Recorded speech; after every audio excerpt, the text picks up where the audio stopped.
Much of my life has been dedicated to the pursuit of knowledge. That knowledge has guarded this world well. Not a soul doubts that. I am blessed with my people's smiles and respect. But though I am called a sage, there are things I do not understand. I believe darkness sleeps in every heart, no matter how pure. Given the chance, the smallest drop can spread and swallow the heart. I have witnessed it many times. Darkness. Darkness of the heart. How is it born? How does it come to affect us so? As ruler of this world, I must find the answers. I must find them before the world is lost to those taken by the darkness. It is my duty to expose what this darkness really is. I shall conduct the following experiments. Extract the darkness from a person's heart. Cultivate darkness in a pure heart. Both suppress and amplify the darkness within. The experiments caused the test subjects' hearts to collapse, including those of the most stalwart. How fragile our hearts are! My treatments produced no signs of recovery. I confined those who had completely lost their hearts beneath the castle. Some time later, I went below and was greeted by the strangest sight, creatures that seemed born of darkness. What are they? Are they truly sentient beings? Could they be the shadows of those who lost their hearts in my experiments? The shadows that crawl beneath the castle, are they the people who lost their hearts, or incarnations of darkness, or something entirely beyond imagination? All my knowledge has provided no answer. One thing I am sure of is that they are entirely devoid of emotion. Perhaps further study will unlock the mysteries of the heart. Fortunately, there is no shortage of test samples. They are multiplying on the ground even as I write this report. They still need a name. Those who lack hearts. I will call them the Heartless. The Heartless appear in groups and are multiplying rapidly. I provided them both living and non-living samples. They have responded only to the living. They seem to multiply after absorbing something from the living creatures. Their prey vanishes without a trace. I believe the Heartless are taking hearts. They are born from those who've lost their hearts, and thrive on hearts seized from others. The hearts taken by the Heartless become heartless themselves. Though I lack proof, I am confident in this hypothesis. I must also study their behavioral principles. Though they lack emotions, they do seem to have some intelligence. How to communicate with them? It's just occurred to me. Could they be the darkness in people's hearts? To study the Heartless's behavior, I picked one out for observation. It wiggled its antenna, and as if sensing a target, headed deep into the castle. The deepest part of the castle, its antenna began vibrating, as if searching for something. Suddenly, a strange door appeared. I had never known of its existence. It had a large keyhole, but didn't seem to be locked. So I opened the door.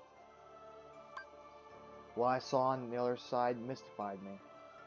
What was that powerful mass of energy? That night, I observed a great meteor shower in the sky. Could it be related to the door that I have opened? A massive core of energy lay beyond the door sought by the Heartless. It may well be the ultimate goal of all Heartless. But what is that energy? I have devised a hypothesis based on my observations of the Heartless. The Heartless feed on others' hearts, and they yearn for that energy core. That thing beyond the door must be a heart too, the heart of this world. There is no proof, but having felt that immense energy, I am certain. That was the heart of the world. The Heartless are trying to take hearts not only from all living creatures, but from the world itself. But what do they mean to do with the heart of the world? I am now studying material from the meteors that rained down that fateful night. What a find! The material is foreign to our world. It is elastic to the touch, and when two pieces are combined, they bond easily. None of the records I've scoured ever even mentioned such a substance. Was it introduced to this world when I opened that door? I wonder how many other such materials are drift through the atmosphere of this tiny world. I wish I could soar off and find out. Could there be uncharted worlds up there? My curiosity never ceases to grow, but I should stop speaking of such unrealistic dreams. For now, there is no way to venture outside this world. My people and I are all but prisoners of this tiny place. There is no doubt that the Heartless are deeply connected to the people's hearts. Further study may unravel both their motivations and the mystery shrouding the heart. As a start, I have built a device that artificially creates Heartless. By recreating the conditions that spawn the Heartless naturally, I should be able to produce them artificially. This device is the culmination of all my research thus far. The machine's test run successfully created the Heartless. This may be a step towards creating a heart from nothing. The artificially and naturally created Heartless showed nearly identical traits, but the two types should remain distinct for the purpose of this experiment, so I will mark the ones that are artificially created. Simply astonishing! Today I had a guest from another world. He is a king, but his vessel is built out of the material that composed the meteors. He called the pieces gummy blocks. It seems that my opening that door has opened a path to interworld travel. We talked for countless hours, but one story in particular caught my interest. That of a key called the Keyblade. The Keyblade is said to hold phenomenal power. One legend said its wielder saved the world, while another said that he wrought chaos and ruin upon it. I must know what this Keyblade is. A key opens doors. It must be connected to the door that I have opened. Just as people have hearts, so do worlds. The same can be said of the stars in the night sky. And deep within each world lies a door to its heart. The Heartless desire those hearts. Born of the darkness in people's hearts, they seek to return to a greater heart. Yes, that's it. The Heartless come from people's hearts, as does the darkness. Is the core of the world's heart the world of the Heartless? I will pursue the answer there, and become all-knowing. My path is set. I shall seek out the wielder of the Keyblade, and the princesses. My body is too frail for such a journey, but I must do this. I will cast it off, and plunge into the depths of darkness. Opening the door to a world's heart causes its walls to crumble. These fragments are seen as shooting stars. This explains why these gummy blocks can travel freely to other worlds. I know the catalyst of this collapse, the appearance of the Heartless. However, it will take time to search out the world's doors, and to retrieve each heart. Furthermore, the doors can be locked using a Keyblade, making the heart forever unattainable. I must take action before the wielder of the key appears in this world. If the princesses and the Keyblade are connected, they should resonate.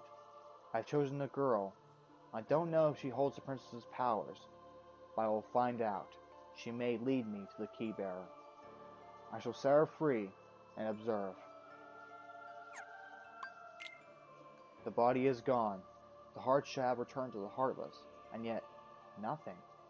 This one is unlike any other. Its memories remain, and has yet to take the form of a Heartless. My closed eye must be kept on its situation. Much is still unknown. To get to the realm of darkness, one must go through the doors of Kingdom Hearts, the place where the world's hearts connect. Beyond this world is a place in which darkness reigns. Details shall be archived in a separate report. There are many worlds in existence, some of which we know nothing about. The world in which we live, The realm of darkness, the realm of light, and the world in between, wherein lies true nirvana. Where does the body go when it separates from the heart? If the soul remains within the body, is it still considered to be deceased? When the heart returns to the heartless, the physical form disappears. But that is merely true in this world.